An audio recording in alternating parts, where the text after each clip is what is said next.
Bomb പൊട്ടുന്ന സംഭവം നടക്കുന്നത് രാഹുൽ മാങ്കൂട്ടത്തിനെതിരായ ശബ്ദ സന്ദേശം വരുന്നതിന് തൊട്ട് തലേദിവസമാണ്. തൊട്ട് തലേദിവസം ഈ സംഭവം ഉണ്ടായിരുന്നു, പന്നിപ്പടക്കം സംഭവം ഇതൊക്കെ വരുന്നു. പിറ്റേ ദിവസം നമ്മൾ ആദ്യം വാർത്ത ഇങ്ങനെ സ്കൂളിൽ ബോംബ് പൊട്ടി എന്നുള്ള വാർത്ത വരുന്നു. അത് ബോംബാണെന്ന് തെളിഞ്ഞു, ഫോറൻസിക് പരിശോധനയിൽ അത് ക്രൂഡ് ബോംബാണെന്ന് തെളിഞ്ഞു എന്ന വാർത്ത വരുന്നു.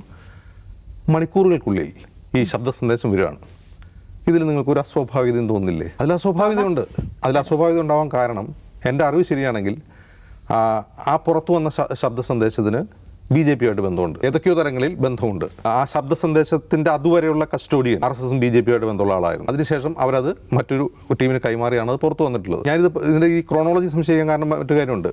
രാഹുൽ മാങ്കൂട്ടത്തിനെതിരായ ആരോപണം ജൂലൈ അവസാന വാരം തന്നെ സാമൂഹ്യ മാധ്യമങ്ങളിൽ പ്രത്യക്ഷപ്പെട്ടിട്ടുണ്ട്.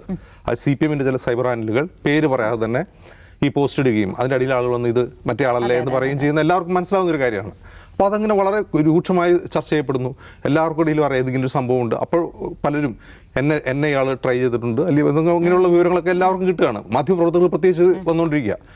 അപ്പോൾ ഇതിനു മുമ്പ് തന്നെ 1-2 പേർ ഈ കോൺഗ്രസ് നേതൃത്വത്തെ കണ്ട് പരാതി പറഞ്ഞ വിവരങ്ങൾ എല്ലാവർക്കും അറിയാം.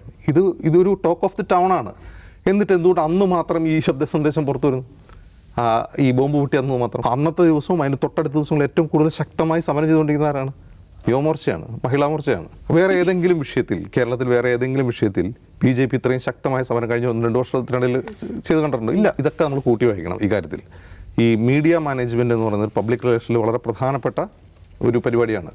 അതായത് മാധ്യമങ്ങൾക്ക് വാർത്തയാണ് വേണ്ടത്, അവർക്കുള്ള വാർത്ത കൊടുക്കുക, വാർത്ത സപ്ലൈ ചെയ്യുക എന്നുള്ളത് മീഡിയ മാനേജ്മെൻറ്റിലെ